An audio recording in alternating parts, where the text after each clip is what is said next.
Cancer, hi! Welcome to Mr. Queen PH. At ito ang inyong weekly reading ngayong July 29 to August 4, 2024. If you are interested in private readings, meron tayong link sa description at sa pinned comment. Paki-check nyo na lang yung information kung paano mag-book for a private reading. And guys, take care, no? Kumusta kayo? Dahil maulan ngayon dito sa Pilipinas. Yeah, may bagyo. So, take care. Okay. Cancer, weekly. Let's see. Ano yung energies for you? Conflict, nako. Baka meron kayong makaaway. Kaya, baka samaan ng loob. Pwede rin tong conflict of interest. Pwede rin conflict sa iyong trabaho, no? Sa schedule mo. Take whatever resonates. You have manifestation. Maaring meron kang minamanifest ngayon na mga gusto mong ma-achieve for this week. So, ipagpatuloy mo lang yan. Kaya lang, syempre, no, like what we always say, kapag tayo ay nagmamanifest, samahan natin yan ng action. Para ito ay tuluyang mangyari. Kailangan natin ng action. Uy, new beginnings. May new beginnings for you, Cancer. Pwedeng ito ay minamanifest nyo na new beginnings. Like, a new person sa buhay nyo. Bagong trabaho, bagong career. Tignan natin, ano tong new beginnings na to for Cancer. Second house. Oh, new source of income. Yung iba sa inyo, may bago kayong pagkakakitaan. Ganda. Baka meron kayong multiple sources of income. Let's see your overall energy for this week. You have the Knight of Pentacles. Wow. So, yung iba sa inyo, Cancer, hindi kayo nagmamadali, no?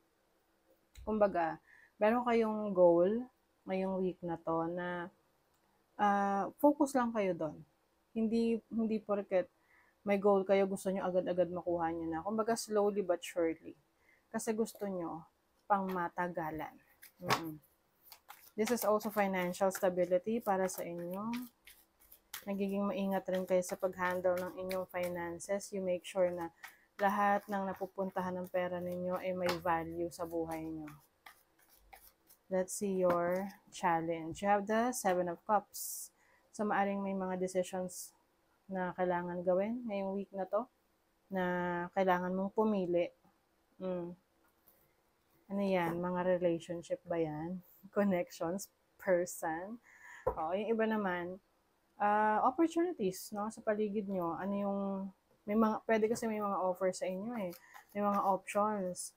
Ngayon, pumili ka na kung saan makahanap ka ng success.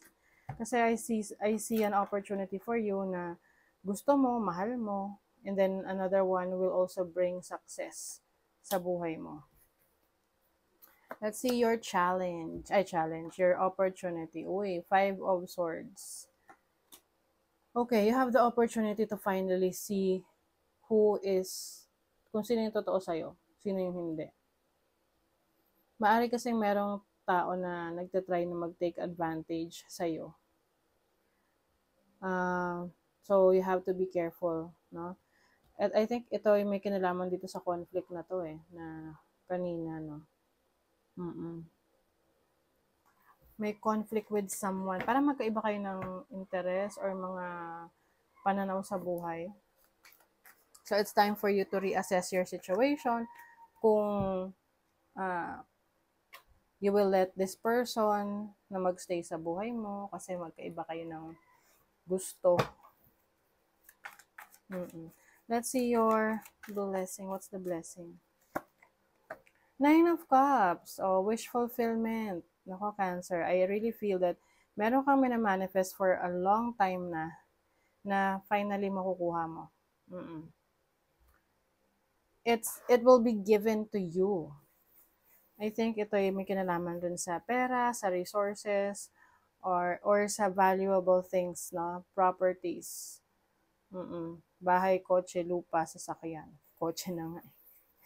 Anything that is valuable to you. What is this? Oh, yung ninth house. Yung iba sa inyo, may fulfillment when it comes to uh, working abroad, traveling abroad, studying, no? Pag-aaral. So let us clarify. What is the Knight of Pentacles? The Four of Pentacles. See? Stability talaga ng finances. For you, Cancer, you really want na maging maayos yung inyong kaperahan, meron kayong ipon, merong emergency fund. So, you are, nagiging ano ka ngayon eh, matipid, no? Or nagkukuripot ka. I mean, walang masama na magkuripot, no? Kasi, syempre, kung ano lang yung talagang needs mo, yun, dun ka lang gagastos, 'di ba? Kasi, eventually, you will benefit from that. May rewards yan. Hindi mo alam mo, oh, laki na pala ng naipon mo. Hindi ka mamomroblema sa pera, 'di ba? Kaya nga yung iba sa inyo, isa sa fulfillment ninyo, no? Kasi may new beginnings dito. Pwedeng meron kang new source of income or a property na magiging source of income. Bibili ka ng, let's say, condo, tapos parerentahan mo, yung mga ganun. So, this will also bring stability in your finances kasi nagiging asset mo siya na nakakapagbigay siya ng income sa'yo. What is the Seven of Cups? You have the Eight of Swords. Oh, nako, yung iba sa inyo, Cancer, meron kayong, nahihirapan kayo mag-decide kasi ino-overthink niyo yung situation. Para kasing, yung iba, gusto niyo makuha niyo lahat ng benepisyo, pero hindi kasi ganon. Merong mga sacrifices. Kasi nga, wala namang perfecto talaga rito. Na, makukuha mo to, pero yung isa, hindi. Alam mo yon. So, it's time for you to, stop overthinking, no? Pag-iisip na masyadong masa-stress ka lang. Hindi ka, kumbaga parang masa-stuck ka sa ganyang energy. It's time for you to finally choose. At yun nga sa pagpili kasi, ang kailangan nating ipagdasal dyan is hindi lang sa kung ano yung dapat best na makuha natin na desisyon, but also yung strength, yung lakas na magkakaroon tayo na kung ano man yung dala na challenge ng pipiliin natin. Okay? What is the Five of Swords?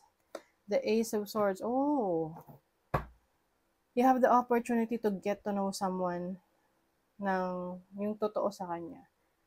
May marireveal dito na katotohanan about someone na hindi pala siya mapagkakatiwalaan, no?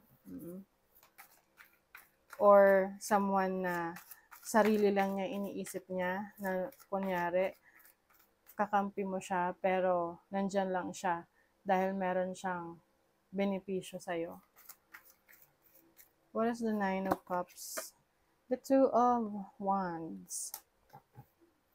Ang daming blessing sa inyo, lalo na sa abroad, lalo na sa international affairs. Wala tong limit no?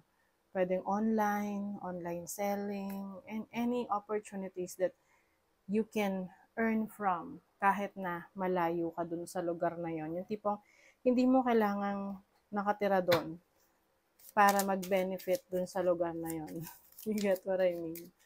Oo, ganang klaseng opportunity. Let's see. Birch rod. Nako, meron kayong pwedeng may ika-cut off kayo na tao sa buhay. Yung parang, yun nga, pwedeng ika-cut off mo tong taong to na sa tingin mo pala hindi pala siya trustworthy. Mapanlin lang. You have a book. So, this is about learning. Maaring meron kang mga i-discover pa na bagong kaalaman or interest sa buhay na mas mag-e-explore ka.